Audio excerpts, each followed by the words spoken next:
На 29 март стартира третото издание на фестивала за популярна песен и танц на испански език Абанико, който се проведе в залата на Синдикален дом на културата на транспортните работници в България.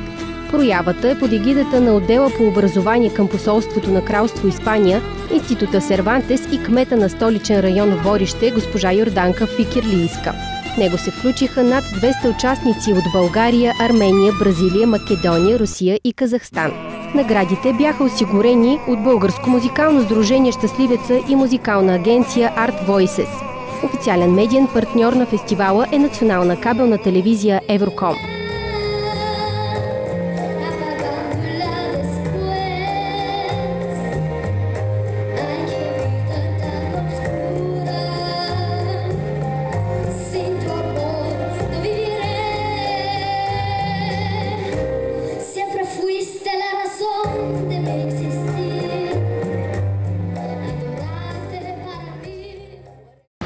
Откъде сте и кого представлявате? Аз съм Тони Алексовски от Македония, от град Битоля. Член съм на журито на третото издание на Международния фестивал Албанико в София, който ще продължи до края на месец март. Организатор на фестивала е госпожа Роси Йорданова. За мен е чест и удоволствие, че съм представител на нашата държава. Като член на журито се надявам, че всичко ще мине добре, че ще чуем добри песни и солисти. Надявам се, че международното жури ще даде гласа си на този, на когото трябва. За първи път ли сте в България? Участвал съм в журито на много международни фестивали. В България съм участвал в фестивала във Варна. В София участвам за първи път в жури. Защо участвате в този фестивал?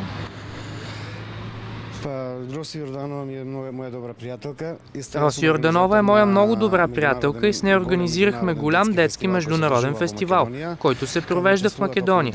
В него участват 20 държави. Миналата година Роси Йорданова беше част от журито на този фестивал. Тя ме покани да участвам в комисията на този фестивал.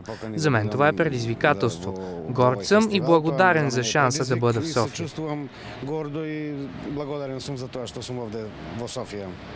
Какви са вашите очаквания?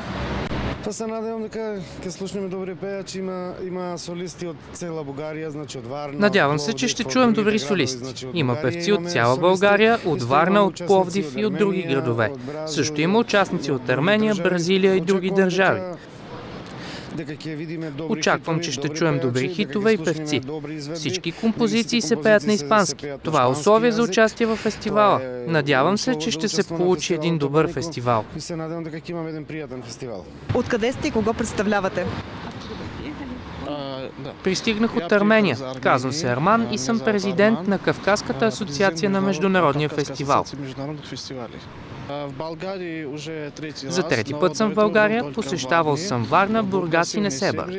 В София съм за първи път. Градът ми харесва, много е красив и се надявам, че ще си тръгна от тук доволен.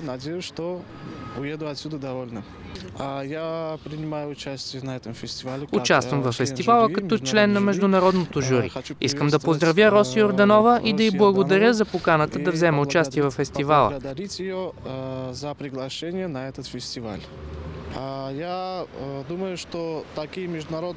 Такива фестивали трябва да има повече. Считам, че танцорите и вокалистите трябва да участват в такива прояви, за да придобият опит.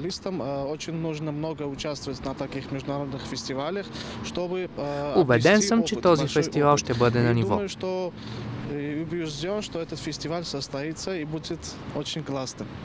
Откъде сте и кого представлявате? ¿A quién representas aquí? Yo nací en Brasil y vivo en Barcelona desde hace 12 años. Живея в Барселона от 12 години. Y he sido invitado para este festival y he venido con mucho gusto. И беше поканен на фестивала и е дошъл с огромно удоволствие. За първи път ли сте в България?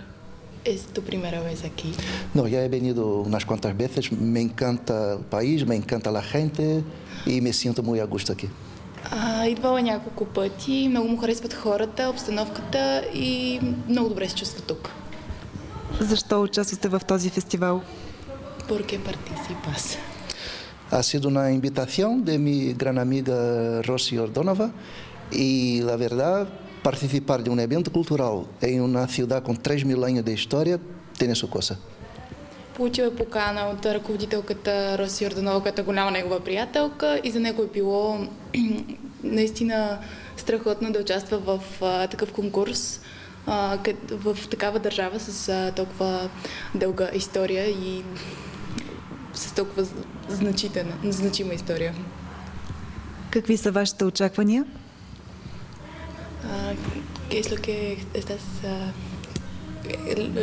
las expectaciones tuyas? A mí me gusta el intercambio y aquí ya sé que hay gente de Armenia, obviamente gente de Bulgaria, de otros países vecinos y me gusta esta mezcla, me gusta estar en contacto con artistas de otros países. Харесвам тази обмяна на опит между различни страни, както сега има гостуващи артисти от други страни, как той може да се запознае с тях и да направят контакти. За него това е важно. Тук съм на фестивала като част от организаторския екип на фестивала за испанска песен на Абанико, който е, разбира се, на международно ниво представен от изпълнители от различни страни.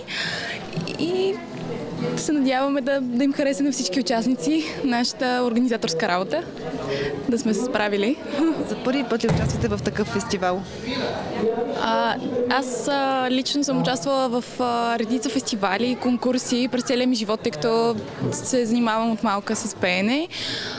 Но фестивала се провежда за трети път и за мен, особено като възпитаник на Испанската гимназия, наистина има огромно значение, че се провежда на испански език и че се провежда в София, разбира се, за да може да е удобно най-вече на възпитаниците на Испанската гимназия да участват.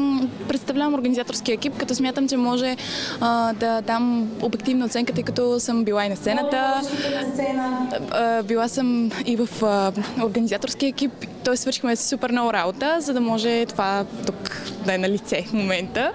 И се надявам, че мога да помогна и на изпълнителите с някакви съвети, на по-малките особено, с някакви съвети от моя гледна точка и се надявам да им бъда полезна, тъй като песните са на испански език, аз знам испански, мога да пея, така че мисля, че мога да бъда полезна за тях.